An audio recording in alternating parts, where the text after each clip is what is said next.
Hello everyone, स्वागत है आप सभी का इस सेशन में। हम नया टॉपिक स्टार्ट करने जा रहे हैं। प्रेसिडेंट प्रेसिडेंट यानी राष्ट्रपति टॉपिक। इसके बारे में जो भी पॉसिबल क्वेश्चंस हो सकते हैं उनको हमने एमसीक्यू फॉर्मेट में डाल दिया है और टॉपिक के हर कॉर्नर को छू दिया है, यानी कि एग्जामिनर इस टॉपिक के जिस जिस कोने तक और जिस जिस तह तक जा सकता है हम पहले ही उस तह तक पहुंच चुके हैं और ये आप थोड़ी ही देर में देख भी लेंगे। इस सेशन के बारे में ब्रीफ कर देता हूँ कि ये पूरा सेशन एमसीक्यू टाइप में होने वाला है, बट जो एमसीक्यूज होंगे वो आर्टिकल्स के सीक्वेंस में होंगे। आर्टिकल्स का सीक्वेंस मतलब जैसे प्रेसिडेंट के जो आर्टिकल मान लीजिए 52 से स्टार्ट होते हैं और 78 तक जाते हैं, जस्ट सपोज, ठीक। तो हम 52 से स्टार्ट करेंगे और आर्टिकल 52 से जितने भी पॉसिबल एमसीक्यूज हो सकते हैं वो क्रिएट करेंगे और आपको देंगे। इससे क्या होगा कि आप एग्ज़ाम से पहले ही एग्ज़ाम के लिए तैयार हो जाएंगे। फिर हम आर्टिकल 53 उठाएंगे, फिर 54, फिर 55 एंड ऐसे ही हम आगे बढ़ते जाएंगे और पूरा राष्ट्रपति का टॉपिक कंप्लीट करेंगे। तो एजेंडा समझ में आ गया आपको? चलिए आगे बढ़ते हैं। देखिए, इससे पहले कि हम राष्ट्रपति टॉपिक पर आगे बढ़ें, मैं आपको थोड़ा सा और जानकारी देना चाहता हूँ। हम जो राष्ट्रपति टॉपिक पढ़ रहे हैं वो राष्ट्रपति का टॉपिक एक मेजर टॉपिक के साथ आता है, वो होता है केंद्र सरकार। केंद्र सरकार, ठीक, जो कि हमारे संविधान में एक भाग है, भाग 5। जब आप भाग 5 पढ़ेंगे तो वहाँ आप केंद्र सरकार का टॉपिक पढ़ेंगे। उस केंद्र सरकार के टॉपिक में एक और टॉपिक होगा, संघ की कार्यपालिका। संघ की कार्यपालिका, इनके बारे में अगर आपको डिटेल में जानना है तो देखो वो अलग से सेशन होगा, क्योंकि ये एक एमसीक्यू सेशन है तो यहाँ बस मैं ब्रीफ कर रहा हूँ, ठीक है। संघ की कार्यपालिका का हिस्सा होता है राष्ट्रपति, और इसलिए हम राष्ट्रपति टॉपिक को पढ़ रहे हैं। अगर इस बैच को हम लेक्चर की तरह लेते, फाउंडेशन बैच की तरह, तो हम क्या सीक्वेंस रखते, हम इस तरह से सीक्वेंस रखते कुछ कि हम पहले पढ़ते केंद्र सरकार, ठीक, उसमें हम जाते संघ की कार्यपालिका में, ठीक, और उसमें हम जाते राष्ट्रपति में। हम ये पूरा डिटेल में एक पूरा साइकिल करते और संघ की कार्यपालिका के जितने भी हिस्से होते हैं वो कवर करते। लेकिन अभी हमने इसको बाकी सबको स्किप करके सीधा राष्ट्रपति का टॉपिक चूज कर लिया है। तो आपको क्लियर हुआ? चलिए आगे बढ़ते हैं। टॉपिक है हमारा राष्ट्रपति और इससे अब हम क्वेश्चंस करने स्टार्ट करते हैं। चलिए, आप क्या करेंगे कि वीडियो को रोकेंगे, क्वेश्चन को पढ़ेंगे और इसका आंसर करेंगे। संविधान का कौन सा भाग राष्ट्रपति से संबंधित है तो बताएंगे प्लीज। सोच लिया आपने? चलिए मैं बताता हूँ। भाग 5 जो है संविधान का, वो राष्ट्रपति से संबंधित है। चलिए आगे बढ़ते हैं। नेक्स्ट क्वेश्चन पढ़िएगा। निम्नलिखित में से कौन सा अनुच्छेद यह उल्लेखित करता है कि भारत का एक राष्ट्रपति होगा? अब हम आर्टिकल वाइज आगे बढ़ेंगे, ठीक है। हर एक आर्टिकल सीक्वेंस में होगा, कोई भी आगे पीछे नहीं होगा। चलिए बताइए कौन से आर्टिकल में है। सोच लिया आपने? ठीक है, मैं आंसर देता हूँ। आर्टिकल 52। आर्टिकल 52 ये कहता है कि भारत का एक राष्ट्रपति होगा। चलिए आगे बढ़ते हैं। ये देखिए, ये जो आप देख पा रहे हैं, ये मैंने ऐसे आपको आर्टिकल्स लगा दिए हैं। ये वो आर्टिकल्स हैं जैसा कि डिक्टो संविधान में लिखा हुआ है। आर्टिकल 52 संविधान में इसी तरह लिखा हुआ है, ठीक। तो उसका एक स्क्रीनशॉट मैंने आपको यहाँ पेस्ट कर दिया है और आर्टिकल 52 से जो भी पॉसिबल क्वेश्चंस हो सकते हैं वो मैं आपको करा रहा हूँ। वैसे ही आर्टिकल 53 से जो भी पॉसिबल क्वेश्चंस होंगे वो मैं आपको कराऊँगा।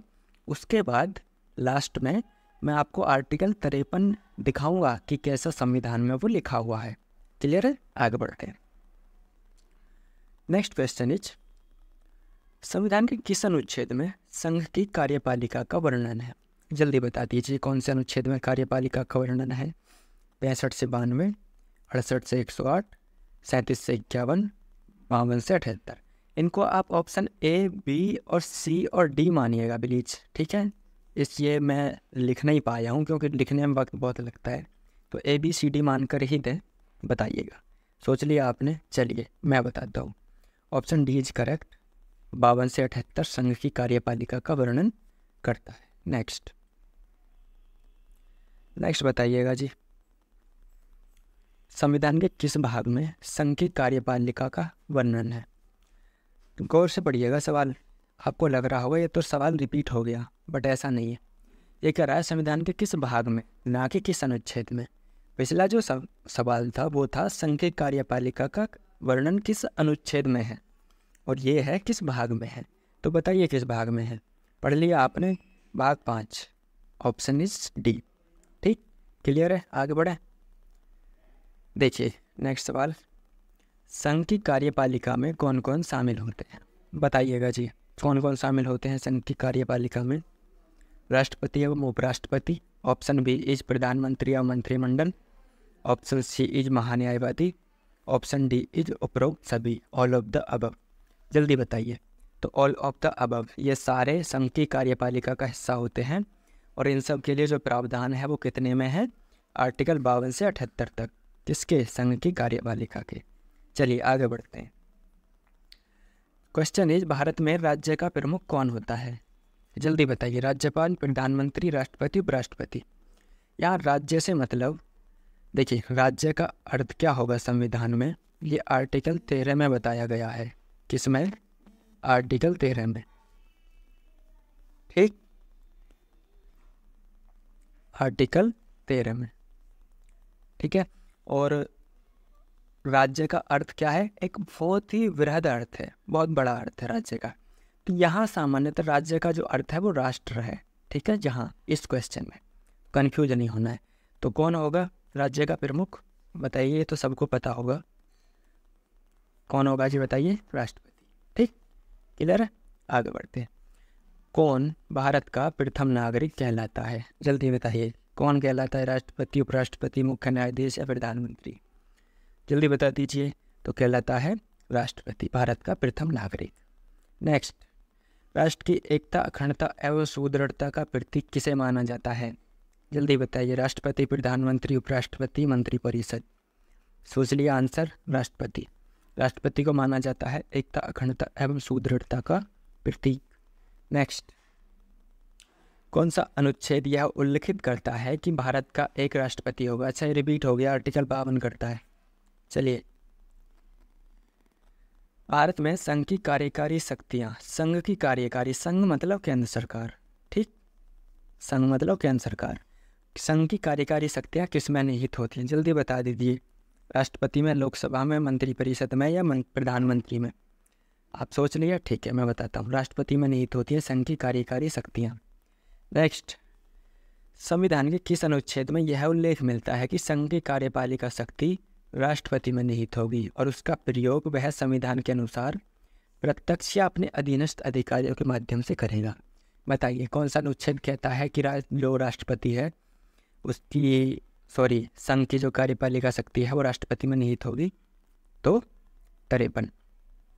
कौन सा कहता है? आर्टिकल 53। तो हम 52 से कहाँ स्विच कर गए हैं? आर्टिकल 53 पर। आर्टिकल 53 पर हम स्विच कर गए हैं 52 से। नेक्स्ट, भारत का नाम मात्र का कार्यकारी प्राधिकारी कौन होता है? जल्दी बताइए, फिर मैं बताता हूँ। सोच लिया? तो वो होता है राष्ट्रपति। देखिए ये क्या होता है, दो शब्द होते हैं। एक होता है डी ज्यूर, ये शायद ग्रीक भाषा के वर्ड हैं तो इनका हिंदी मीनिंग मत पूछना। एक होता है डी फैक्टो। डी ज्यूर का मतलब होता है कि ऐसा व्यक्ति या ऐसा एक अथॉरिटी जिसके नाम पर तो अथॉरिटी है बट वो उसका यूज नहीं करता है। और डी फैक्टो का मतलब होता है कि उसके नाम पर अथॉरिटी नहीं है लेकिन वो उसका यूज करता है। ऐसे मान लीजिए कि एक व्यक्ति है जिसके नाम पर ज़मीन है बट वो ज़मीन को जोत नहीं सकता, वो उस पर खेती नहीं कर सकता, खेती करने का अधिकार उस पर किसी और को है, तो ये राष्ट्रपति के संबंध में माना जाता है। वैसे तो जो राष्ट्र का प्रमुख होता है, जो संघ की कार्यकारी जो शक्तियाँ होती हैं वो राष्ट्रपति में निहित होती हैं, राष्ट्र का प्रमुख राष्ट्रपति होता है। बट जो वास्तव में संघ की कार्यपालिका शक्तियों का लाभ उठाता है, जो उनको एग्जीक्यूट करता है ना, जो उनका अनुपालन सुनिश्चित करता है, वो होता है प्रधानमंत्री। इसलिए डी ज्यूर कहा जाता है राष्ट्रपति को और डी फैक्टो लीडर कहा जाता है प्रधानमंत्री को। यानी वास्तविक जो प्राधिकारी होता है कौन होता है? प्रधानमंत्री। और नाम मात्र का जो प्राधिकारी होता है वो कौन होता है? राष्ट्रपति। तो डी ज्यूर और डी फैक्टो का आपको अंतर समझ में आ गया, ठीक। और नाम मात्र का और वास्तविक का अंतर आपको समझ में आ गया, ठीक है। हाँ, ऐसे याद रख लेना खेती वाले एग्जाम्पल से।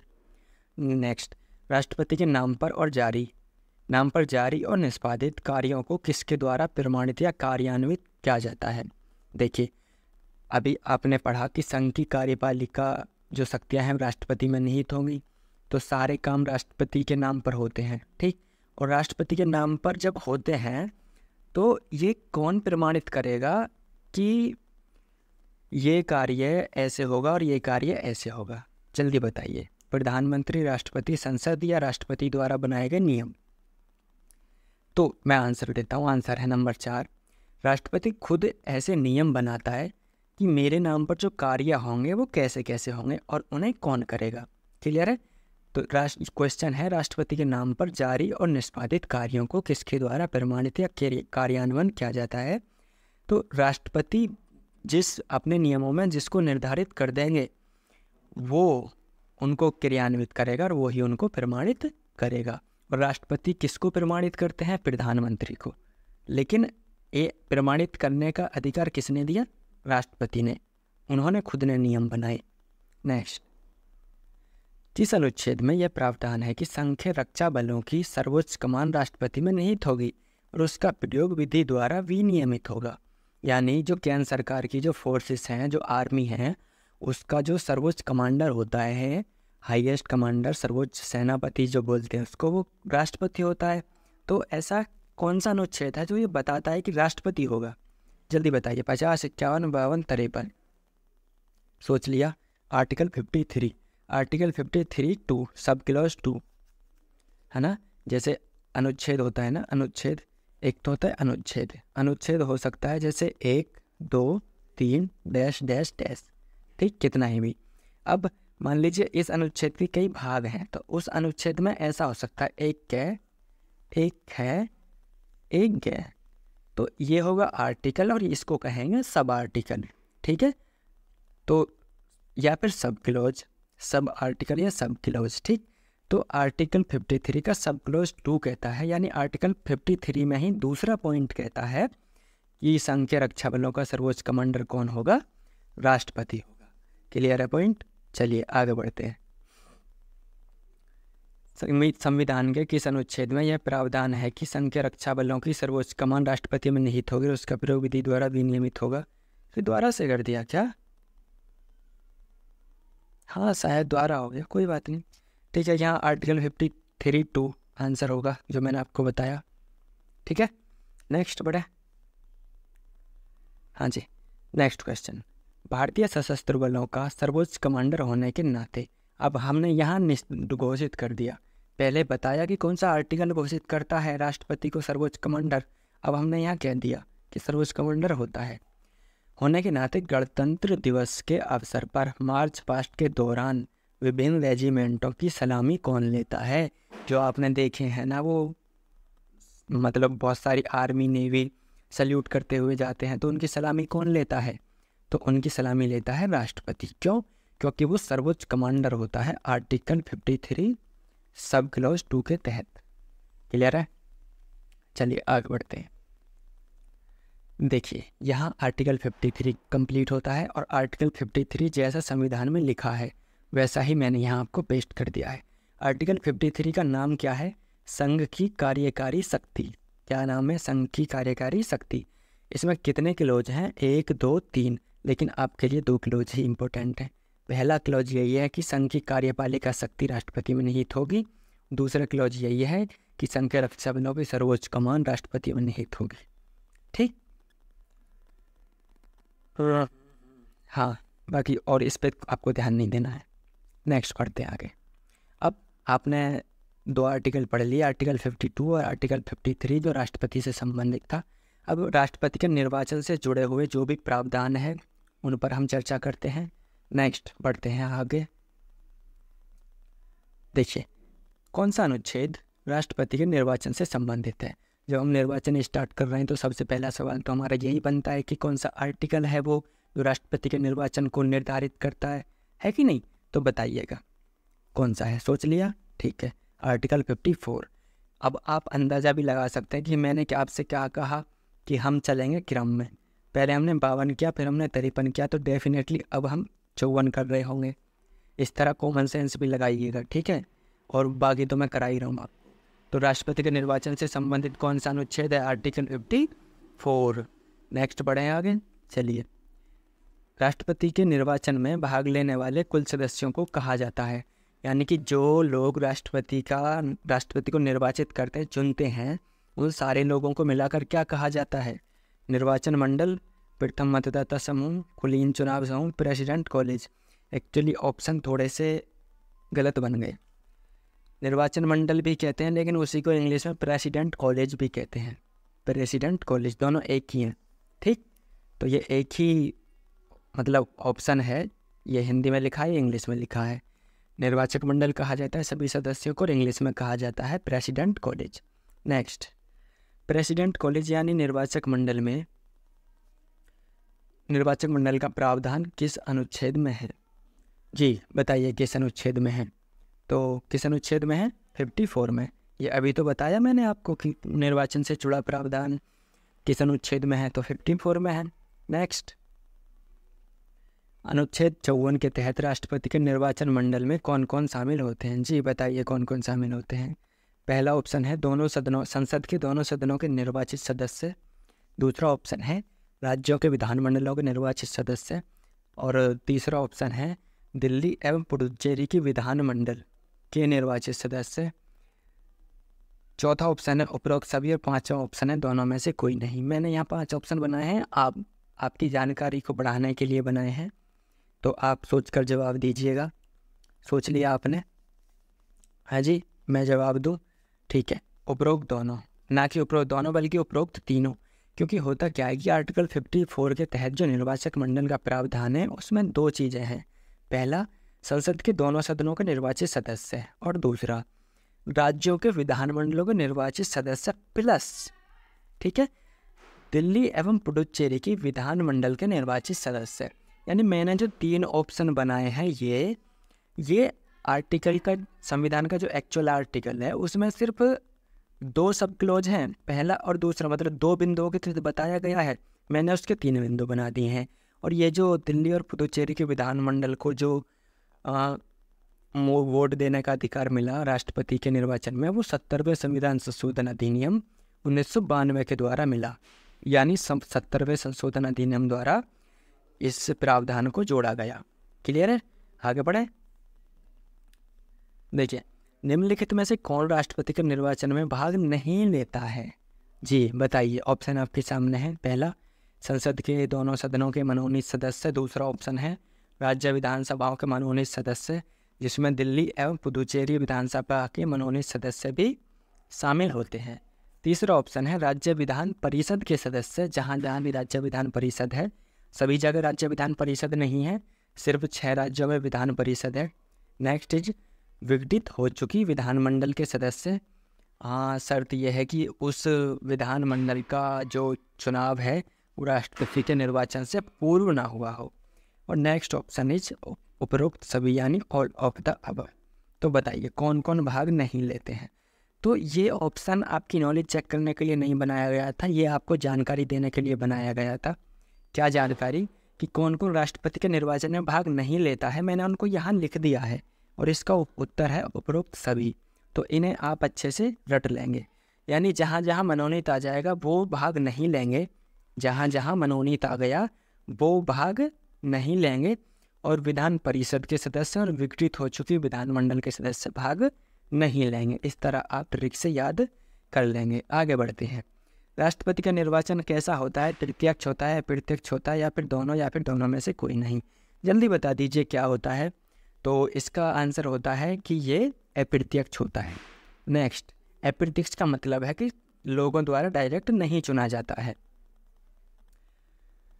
राष्ट्रपति के निर्वाचन की राष्ट्रपति के निर्वाचन की पद्धति का उल्लेख करने वाला अनुच्छेद कौन सा है? अब हम आगे बढ़ चुके हैं, आपने सोच लिया, मैं बताता हूँ। आर्टिकल 55। आर्टिकल 55, अब देखिए हम आर्टिकल 54 से आर्टिकल 55 की तरफ जंप कर गए हैं।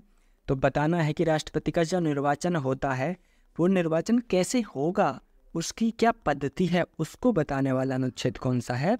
आर्टिकल 55। Is it clear? चलिए आगे बढ़ते हैं। संविधान का अनुच्छेद 55(3) आर्टिकल 55 सब क्लॉज 3 राष्ट्रपति के निर्वाचन के लिए किस प्रकार की पद्धति का उल्लेख करता है? मैंने क्या कहा पिछले क्वेश्चन में कि राष्ट्रपति के निर्वाचन की पद्धति का उल्लेख कौन करता है? आर्टिकल 55। अब मैंने यहाँ स्पेसिफाई कर दिया कि आर्टिकल 55 के अंदर भी आर्टिकल 55 सब क्लॉज 3 राष्ट्रपति के निर्वाचन की पद्धति को निर्धारित करता है। और वो कैसी पद्धति होती है वो बताना है आपको। पहला ऑप्शन है लोगों द्वारा वोट करके, दूसरा ऑप्शन प्रधानमंत्री द्वारा नामांकित, तीसरा ऑप्शन आनुपातिक प्रतिनिधित्व प्रणाली के तहत एकल हस्तांतरणीय वोट एवं गुप्त मतदान द्वारा, चौथा ऑप्शन उपरोक्त में से कोई नहीं। जल्दी बता दीजिए आपका उत्तर क्या है। आपने सोच लिया होगा और मैं अब जवाब देता हूँ। ऑप्शन सी सही है। आनुपातिक प्रतिनिधित्व प्रणाली के तहत एकल हस्तांतरणीय वोट एवं गुप्त मतदान के द्वारा राष्ट्रपति को निर्वाचित किया जाता है। जब डिटेल लेक्चर लेंगे तो इसे समझा देंगे। हालांकि समझाने के लिए इसमें कुछ भी है नहीं, क्योंकि समझने वाला क्वेश्चन इससे नहीं पूछा जाएगा। बस इतना ही पूछा जाएगा, चाहे आप IAS की परीक्षा में बैठ जाओ। चलिए नेक्स्ट टॉपिक है भैया, क्वेश्चन है, संविधान का कौन सा अनुच्छेद प्रावधान करता है कि राष्ट्रपति के निर्वाचन में विभिन्न राज्यों का प्रतिनिधित्व समान रूप से हो, साथ ही राज्यों और संघ के मध्य भी समानता हो? देखिए, चूँकि होता क्या है कि राष्ट्रपति के निर्वाचन में संसद के दोनों सदन भाग लेते हैं, ये मैंने आपको बता दिया। दोनों सदनों के निर्वाचित सदस्य भाग लेते हैं, साथ ही राज्यों की विधानमंडल के जो निर्वाचित सदस्य हैं वो भी भाग लेते हैं। तो संविधान क्या करता है? संविधान कोशिश करता है कि देखो, यहाँ संसद के सदस्य हैं, यहाँ राज्य के सदस्य हैं, तो एक तो संसद के जितने भी सदस्य हैं उनके बीच थोड़ी समानता बनी रहे, यानी कि हर किसी का जो वोट है उसकी वैल्यू समान बनी रहे। यहाँ जो राज्य हैं उनके बीच भी एक जो समानता है वो बनी रहे। साथ ही साथ केंद्र और राज्य के जो प्रतिनिधियाँ हैं ना, उनके बीच भी जो मत की जो वैल्यू है वो समान बनी रहे। कैसे? कि यदि एक व्यक्ति एक मत डाल रहा है, ठीक, एक मत डाल रहा है, तो मान लीजिए उसके मत की वैल्यू है 5, तो जब दूसरा व्यक्ति मत डालेगा तो उसके मत की वैल्यू भी 5 होनी चाहिए, यानी उसका मत भी 5 रुपये बढ़ाना चाहिए। मान लीजिए कि राष्ट्रपति को चुनाव जीतने के लिए चाहिए 200 रुपये, वोट की जगह रुपये मान लीजिए 200 रुपये। अब 100 रुपये हैं संसद के पास और 100 रुपये हैं राज्यों के विधानमंडल के पास। यहाँ है 90 सदस्य और यहाँ है 60 सदस्य। तो अब ऐसा कौन सा फॉर्मूला अपनाया जाए कि इन 90 सदस्यों की जो मत की वैल्यू है इन 60 सदस्यों के मत की वैल्यू के बराबर होनी चाहिए। तो यही संविधान कहता है कि जो दोनों की मत की वैल्यू है ना वो बराबर होनी चाहिए। और ये कौन निर्धारित करता है? ये निर्धारित करता है आर्टिकल 55। ठीक, ये आप ऐसे ही याद रख लेंगे। डीप सवाल है, पूछा नहीं जाएगा आपसे, बट अगर एग्जाम में पेपर टफ बनाना चाहेगा तब इसको ज़रूर पूछेगा वो। ठीक, नेक्स्ट पढ़ते हैं आगे। हम ज़्यादा आगे बढ़े क्या नहीं। देखिए, ये मैंने लिख दिया है कि संविधान के किस सूत्र के द्वारा राष्ट्रपति के निर्वाचन में विभिन्न राज्यों के बीच, गौर करिएगा, 1 राज्य, 2 राज्य, 3 राज्य, विभिन्न राज्यों के बीच का प्रतिनिधित्व समान रूप से बनाकर रखने के लिए कौन सा फॉर्मूला देता है? और पहली बात तो ये समझ लीजिए कि ये जो फॉर्मूला है वो आर्टिकल 55 देता है। और क्या फॉर्मूला है कि एक विधायक के मत का मूल्य, विधायक कौन होते हैं? जो राज्य विधानमंडल में चुने जाते हैं। 2 तरह के चुनाव होते हैं, एक लोकसभा के लिए और एक राज्य विधानमंडल के लिए। ठीक, तो जो राज्य विधानमंडल के लिए आप चुनाव मतलब वोट डालते हैं ना, तो उसमें चुने जाते हैं विधायक, और जब आप लोकसभा के लिए वोट डालते हैं तो उससे चुने जाते हैं सांसद। ठीक, सांसद, समझी गए? तो एक विधायक के मत का मूल्य, उसका सूत्र एक बना दिया गया है। क्यों? ताकि जो सारे विधायक हैं ना, सारे विधायक हैं, उनके सबके मत का मूल्य लगभग बराबर हो जाए। तो आप ये सूत्र याद रख लेना। क्या है सूत्र?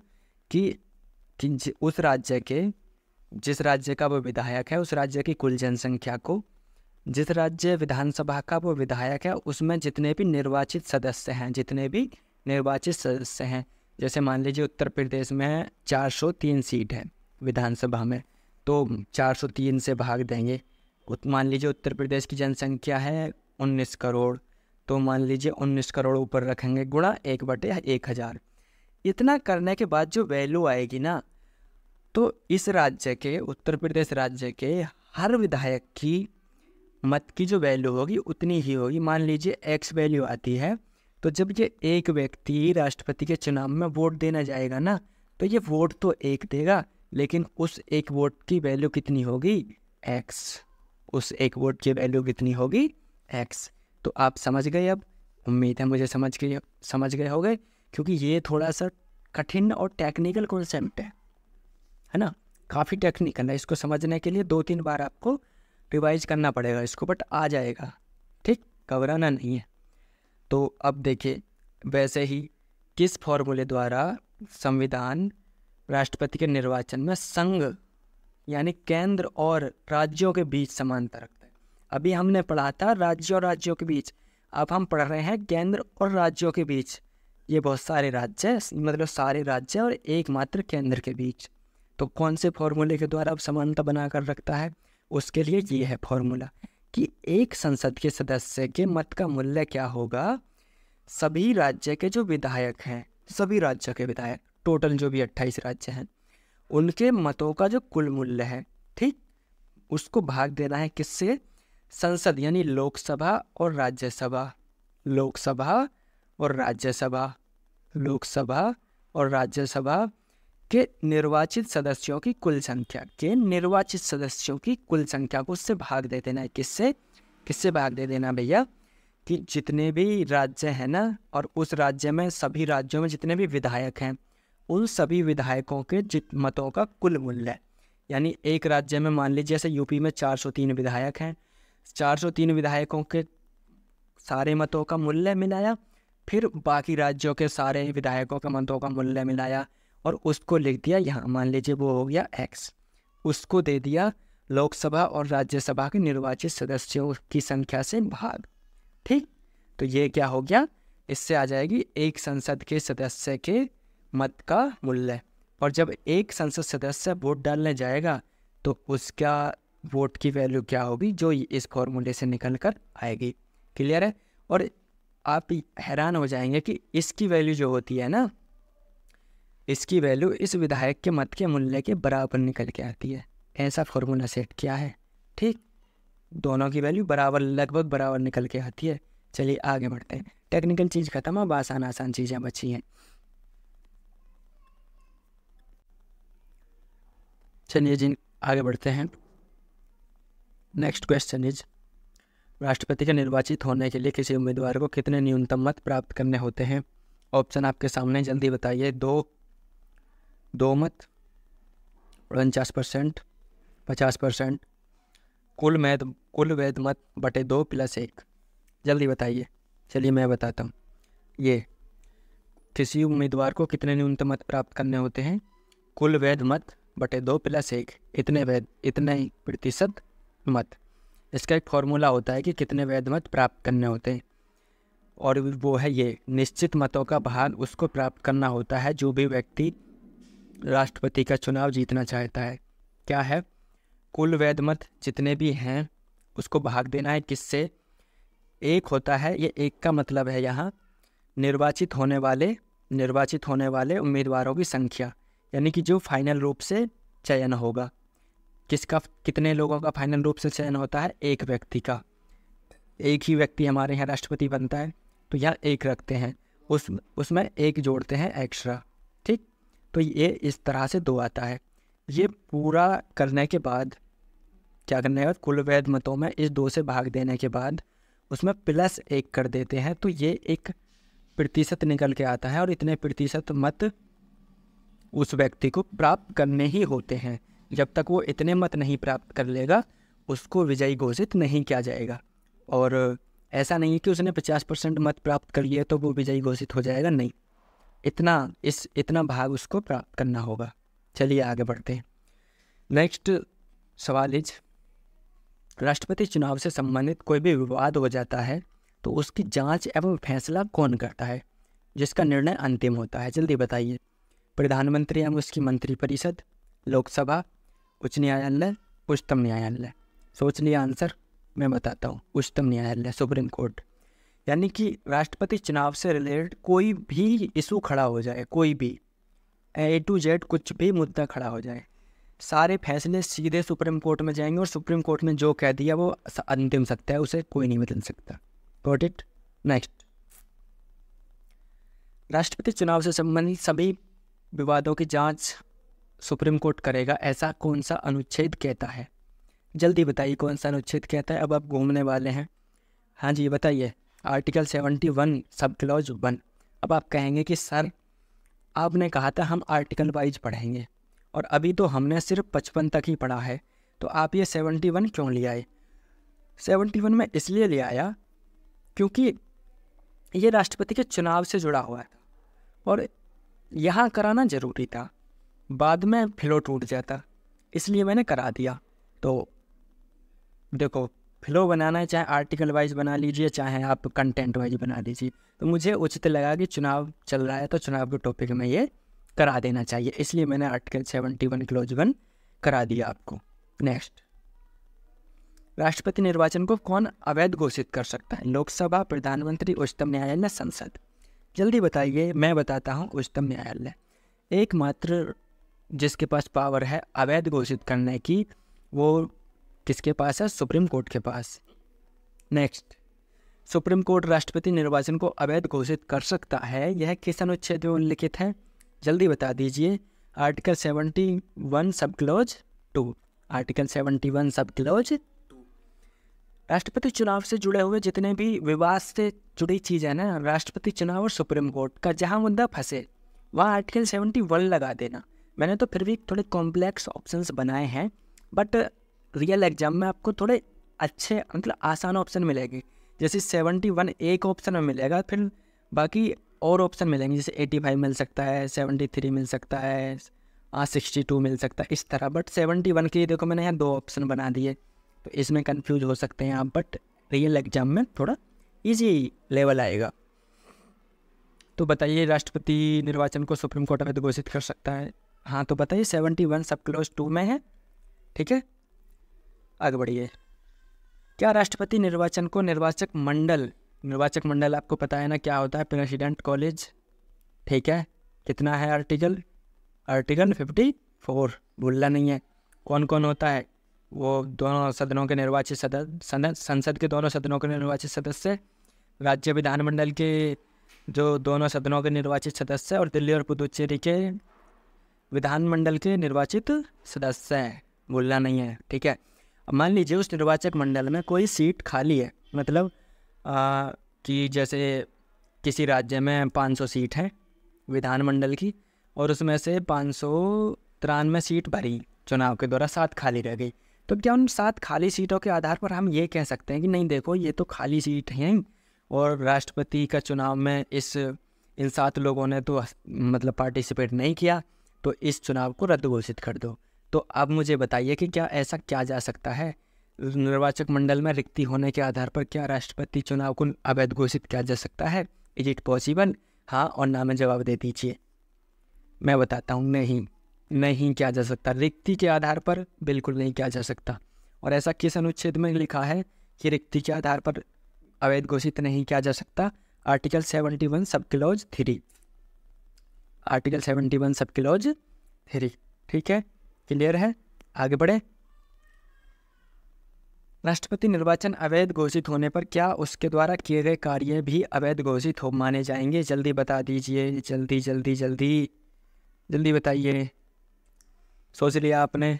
जी नहीं, आर्टिकल के बिल्कुल भी अवैध घोषित नहीं माने जाएंगे। मान लीजिए कोई आज राष्ट्रपति बनता है, 10 दिन बाद उसके चुनाव को सुप्रीम कोर्ट अवैध घोषित कर देता है।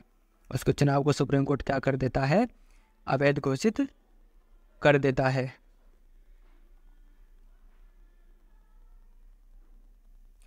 एक मिनट, मैं थोड़ा सा, चलो इसको समझा देता हूँ।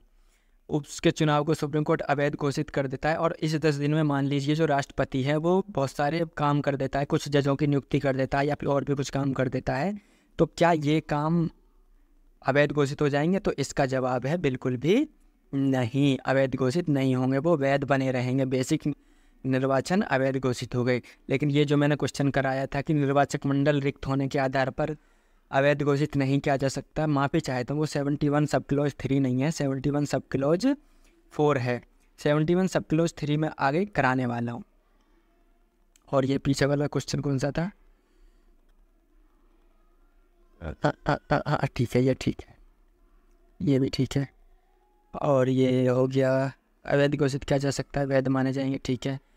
और राष्ट्रपति निर्वाचन अवैध घोषित होने पर उसके सभी कार्य वैध माने जाएंगे, यह किस अनुच्छेद में उल्लिखित है? जल्दी बता दीजिए, जल्दी जल्दी जल्दी जल्दी। सोच लिया आपने? सोच लिया? ठीक है, मैं बता देता हूँ। Article 71 sub clause 2, article 71 sub clause 2। मैं फिर बता रहा हूँ आपको, इतने जटिल ऑप्शंस नहीं बनेंगे, आपको सिर्फ इतना आएगा 71, 72, 73, 74, सिर्फ इस तरह आएंगे। सब क्लॉज में पूछने के चांसेस बहुत कम है, लेकिन मैं आपको एक हायर लेवल पर लेकर जा रहा हूँ जहाँ आप अच्छे से तैयार हो जाएं कि अगर सब क्लॉज में भी पूछ ले तो आपको पता होना चाहिए। तो अवैध नहीं होंगे ऐसा आर्टिकल 71 सब क्लॉज 2 में लिखा हुआ है। नेक्स्ट, राष्ट्रपति और उपराष्ट्रपति के निर्वाचन से संबंधित मामलों का विनियमन, रेगुलेशन कौन कर सकता है? रेगुलेशन का मतलब है नियम कानून कौन बना सकता है राष्ट्रपति और उपराष्ट्रपति के निर्वाचन को लेकर? जल्दी बता दीजिए। लोकसभा, राज्यसभा, संसद या मंत्रिपरिषद? हाँ जी, बताइए बताइए बताइए। तो मैं बता देता हूँ, संसद। राष्ट्रपति हो या उपराष्ट्रपति, उसके चुनाव से जुड़ा अगर उन्हें कोई बदलाव करना है, पद्धति बदलनी है, या फिर जैसे 70वें संविधान संशोधन अधिनियम 1992 के द्वारा दिल्ली और पुदुचेरी को दिल्ली पुदुचेरी के विधानमंडल को वोट देने का अधिकार दिया, वैसे ही वो किसी और को भी अधिकार दे सकते हैं। तो ऐसे नियम कानून कौन बना सकती है? संसद। चलिए आगे बढ़िए। और विनियमन संसद करती है। राष्ट्रपति उपराष्ट्रपति के निर्वाचन से संबंधित मामलों का विनियमन संसद कर सकती है। यह किस अनुच्छेद में उल्लिखित है? जल्दी बता दीजिए। आर्टिकल 71 4, ठीक है। आर्टिकल 71 में 4 क्वेश्चन थे, मैंने आपको 4 से 5 क्वेश्चन करा दिए हैं, ठीक। और यहाँ आर्टिकल 54 और आर्टिकल 71 दोनों कवर होते हैं। आर्टिकल 54 और आर्टिकल 71।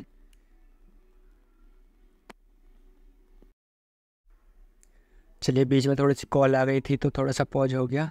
हाँ, तो आर्टिकल मैं कह रहा था कि राष्ट्रपति के चुनाव से जुड़े हुए दोनों आर्टिकल मैंने कवर कर दिए हैं, आर्टिकल 54 भी और आर्टिकल 71 भी, ठीक है।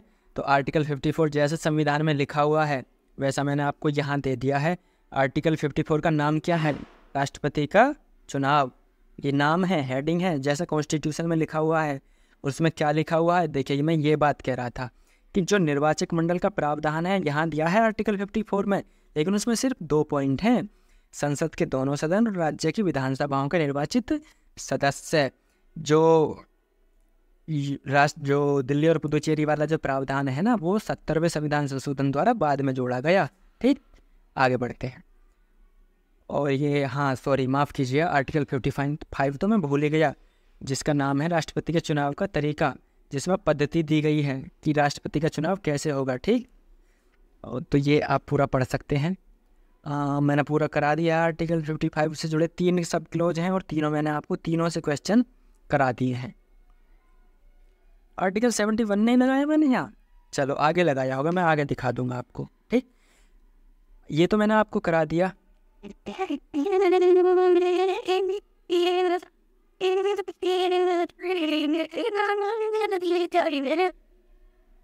और यहाँ से आगे बढ़ेंगे हम नेक्स्ट टॉपिक पर, राष्ट्रपति का कार्यकाल, ठीक है।